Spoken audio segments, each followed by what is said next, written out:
ఓం శ్రీ పరమాత్మనే నమః. శ్రీ భగవత్యై నమః. శ్రీమద్దేవి భాగవతము 5వ స్కందము 12-13 అధ్యాయాలు.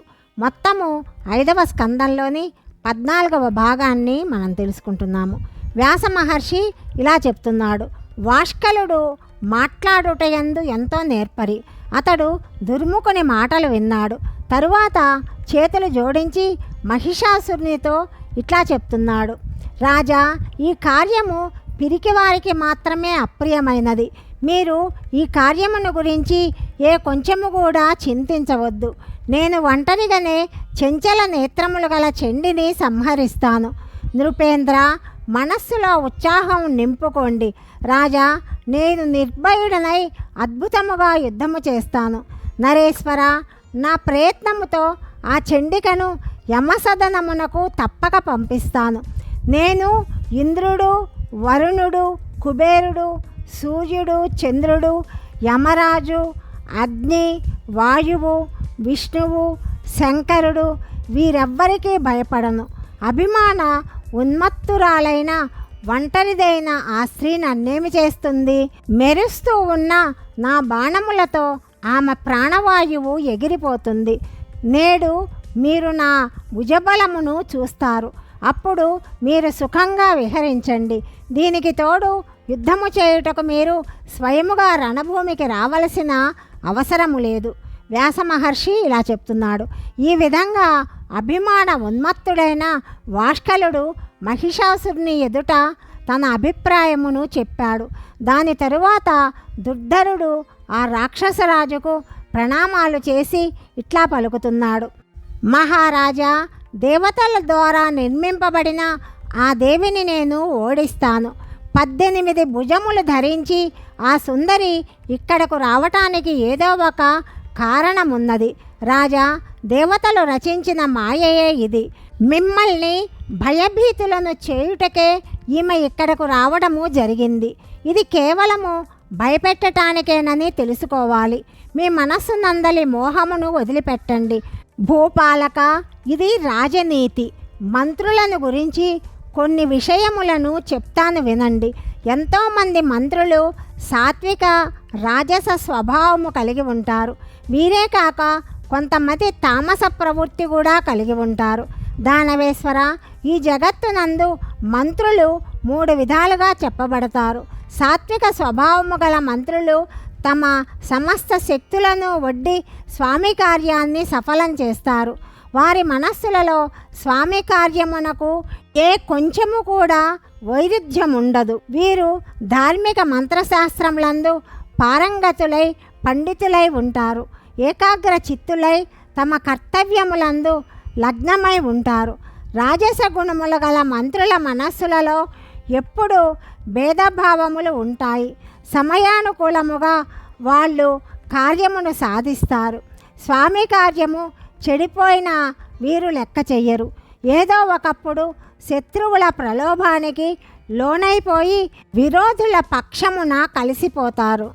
ఇంటిలో నుండే తమ స్వామి దోషములను శత్రువుల ఎదుట ప్రకటించుట వీరి స్వభావం అవుతుంది. వారి కార్యమునందు ఎప్పుడూ భేదం ఉంటుంది. వరలో దాగి ఉన్న ఖడ్గములాగా వీరు ఘాతకులవుతారు. యుద్ధము వచ్చినప్పుడు ప్రభు మనస్సులో భయమును వ్యాపింపచేయుట వీరి స్వభావం అవుతుంది. రాజా, ఇలాంటి మంత్రులను ఎప్పటికీ విశ్వసింపరాదు. నమ్మితే పని చెడిపోవటం కూడా సంభవిస్తుంది. మంత్రహాని సదా ఉండనే ఉంటుంది. దురాచారులైన మంత్రులను విశ్వసించినప్పుడు లోభవశులై వారేమైనా చెయ్యగలుగుతారు. తామస స్వభావము గల మంత్రులు ఇంకా నీచ ప్రవృత్తికి దిగజారుతారు. వారు మూర్ఘులై ఎప్పుడూ పాపములందు నిరతులై ఉంటారు. కాబట్టి రాజేంద్ర, నేను స్వయముగా రణరంగమునకు వెళ్ళి ఈ పనిని నెరవేరుస్తాను. ఆ దురాచారి అయిన స్త్రీని తీసుకొని శీఘ్రముగా మీ చెంతకు తిరిగి వస్తాను. మీరు నాకు యజమానులు. నేను నా సంపూర్ణ శక్తిని వినియోగించి మీ కార్యమును సంపన్నము చేస్తాను. మీరు నా ధైర్యమును సామర్థ్యమును చూస్తారు. వ్యాస మహర్షి ఇంకా చెప్తున్నాడు. ఈ విధంగా చెప్పి మహాబాహువగు భాష్కలుడు దుర్ముఖుడు అక్కడ నుండి వెళ్ళిపోయారు. వారి సర్వాంగముల నుండి అభిమానము వెల్లివిరుస్తున్నది. వారు సకల శస్త్రాస్త్రములను సంపూర్ణముగా ఎరిగిన వాళ్ళు కాబట్టి ఆ మదోన్మత్తులకు దానవులు సమరాంగణమునకు చేరుకొన్నారు. అక్కడ భగవతి జగదంబ విరాజమానురాలై ఉన్నది. ఆ దేవితోటి వారు మేఘములాగా గంభీరమైన వాణితోటి ఇట్లా పలుకుతున్నారు. దేవి, మహాత్ముడగు మహిషాసురుడు దేవతలను పరాజితులను చేశాడు. అట్టి వాణిని నీవు పతిగా స్వీకరించు. సుందరి, ఆ మహారాజు సకల దైత్యులకు అధిపతి, సర్వలక్షణ సంపన్నుడు, సౌందర్యవంతుడు, మానవ రూపమును ధరించి దివ్య ఆభరణములతో అలంకరించబడినవాడు. నీతోటి ఏకాంతముగా కలుస్తాడు. మనోహరమైన చిరునవ్వు కలదానా, త్రిలోకములందలి సకల సంపదలను ఇష్టానుసారముగా అనుభవించు సదవకాశము నీకు ప్రాప్తించింది. మహిషాసురుని అంగముల కాంతి ఎంతో కమనీయము. మనస్ఫూర్తిగా నీవు అతనిని ప్రేమించు. మధుర భాషిని ఆ నరేశుడు మహాపరాక్రమవంతుడు. అతనిని పతిగా పొందుము. అద్భుతమైన సాంసారిక సుఖములను అనుభవించుము.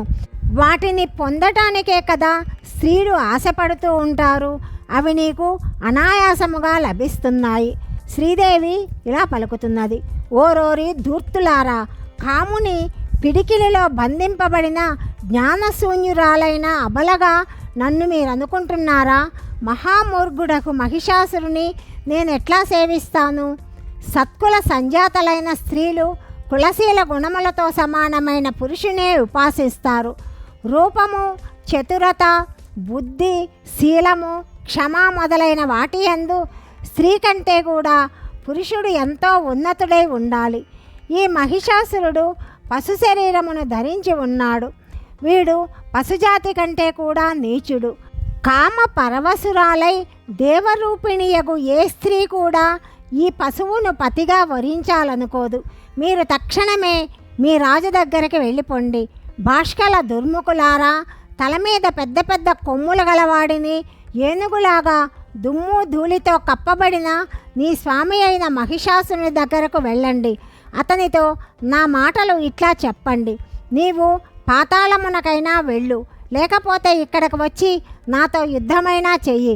యుద్ధము జరిగితే దేవరాజుకు ఇంద్రుడు నిర్భయము కాగలుగుతాడు. ఇది దృఢమైన సత్యము. నేను నిన్ను సంహరించిన తర్వాతే వెళ్ళిపోతాను. వధించకుండా వెళ్ళను. ప్రచండమైన మూర్ఖుడవు నీవు.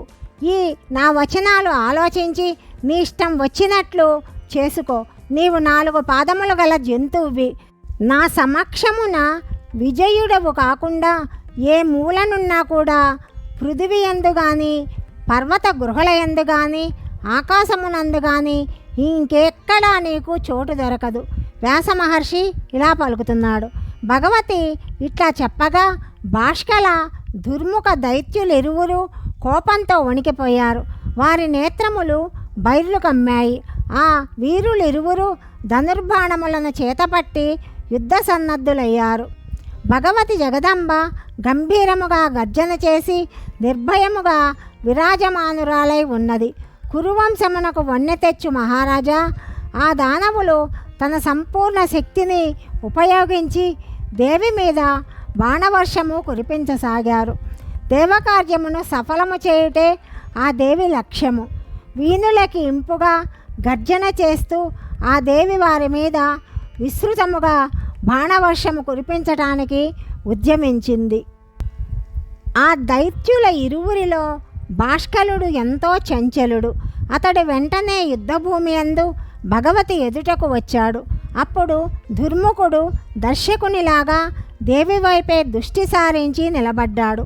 అప్పుడు దేవికిని భాష్కలునకును గొప్ప భయంకరమైన యుద్ధము ప్రారంభమైంది. బాణముల, ఖడ్గముల, పరిగల ప్రహారములతో భీరవుల మనస్సులందు భయము కలుగుతున్నది. ఆ భగవతి జగదంబకు భయమేమిటో తెలియదు. యుద్ధమునందు తన గొప్పతనాన్ని ప్రదర్శించే ఆ దైత్యుని చూసి ఆ దేవి కుపితురాలైంది.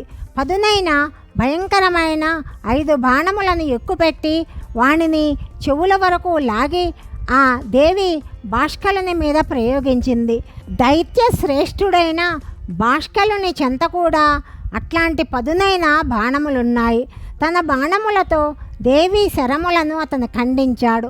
వెంటనే అతడు 7 బాణములను సింహవాహిని అయిన భగవతి మీద ప్రయోగించాడు. దేవి కూడా అత్యంత తీక్షణమైన పీతవర్ణము కల 10 బాణములతో ఆ నీచుని కొట్టింది. వెంటనే దానవుని శరములను తన సాయకముతో త్రుంచివేసింది. ఆమె పదే పదే అట్టహాసము చేస్తున్నది. భగవతి వద్ద ఒక అర్ధచంద్రాకార బాణమున్నది. ఆ దేవి దానితో ఆ దైత్యుని ధనస్సును ఖండించింది. అప్పుడతను గదను చేతపట్టి సంహరించటం కోసము ఆ దేవి మీద విరుచుకపడ్డాడు. అది చూసి చండిక తన గదాప్రహారముతో భాష్కలుని భూమి మీద శయనింపచేసింది. భాష్కలుడు ఎంతో పరాక్రమవంతుడు. 2 గడియలు భూమి అతనికి శయ్య అయింది. అతడు మరలా లేచి భగవతి చండిక మీద గదాప్రహారము చేయసాగాడు. ఆ దైత్యుని తన ఎదుటకు వచ్చుచుండటము చూసి ఆ దేవి క్రోధముతో మండిపడింది. త్రిశూలముతో వాని వక్షస్థలమును గుచ్చింది. దెబ్బ తగలటముతోడనే భాష్కలుడు క్రింద పడిపోయాడు. అతని ప్రాణములు ఎగిరిపోయాయి. ఆ దురాచారి అయిన దానవుడు ధరాశాయి ఒకటతోడనే వాని సైన్యము 4 దిశలకు పారిపోయింది. ఆకాశమునందున్న దేవతలు అపారమైన హర్షమును పొందారు. భగవతి జగదంబకు వారు జయజయకారాలు చేశారు. భాష్కలుడు మరణించగానే ఎంతో శక్తిశాలి అయిన దుర్ముఖుడు సమరాంగణమున దేవి ఎదుటకు వచ్చాడు. క్రోధముతో అతడి కళ్ళు ఎర్రబారాయి. అప్పుడు శ్రీమంతుడైన దుర్ముఖుడు కవచాన్ని తొడిగి రథమునందు ఆసీనుడయ్యాడు. అతని చేతిలో ధనుర్బాణములున్నాయి. ఓ బాలా, నిలువుము నిలువుము అని పదే పదే పలుకుతున్నాడు. అతడు ముందుకు రావడము చూసి భగవతి శంఖాన్ని పూరించింది. ఆ దానవుని క్రోధమును అధికము చేస్తూ ఆ దేవి ధనుష్టంకారము చేయసాగింది. ఆ దుర్ముఖుడు కూడా బాణప్రహారము చేయుట ఉద్యమించాడు.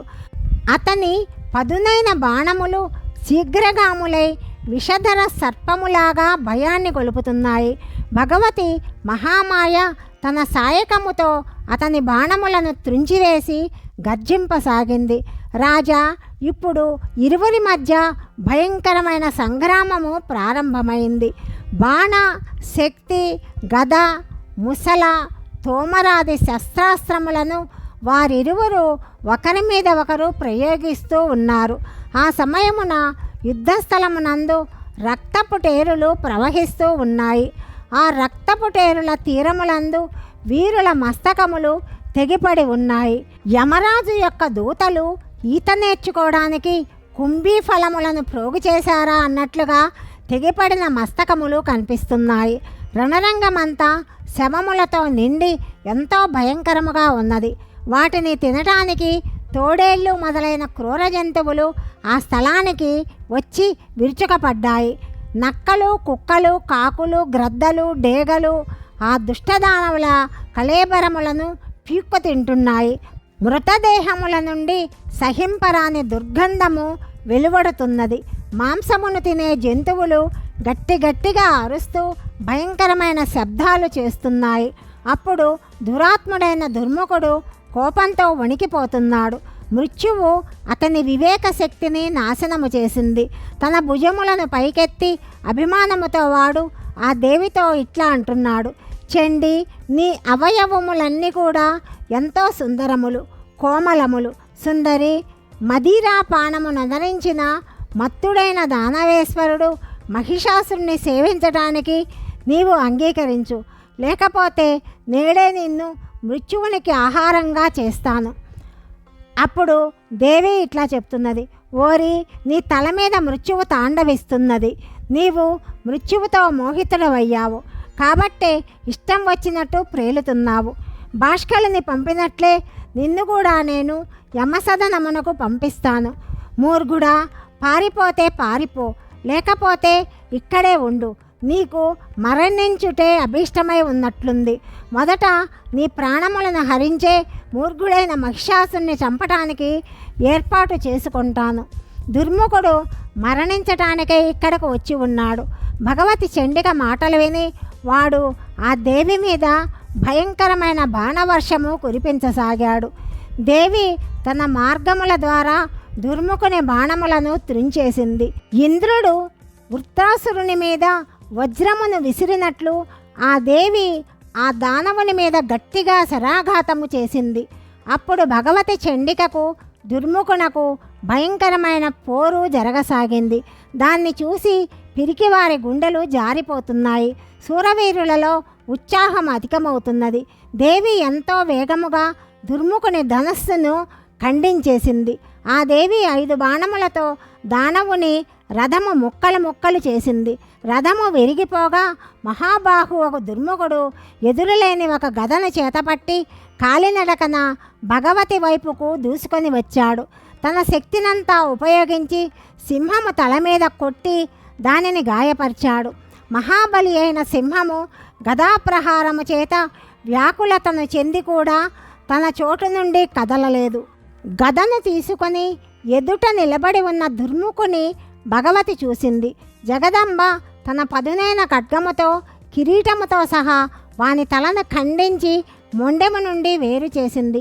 మస్తకము తెగిపడగా వాని ప్రాణములు వాయువులో కలిసిపోయాయి.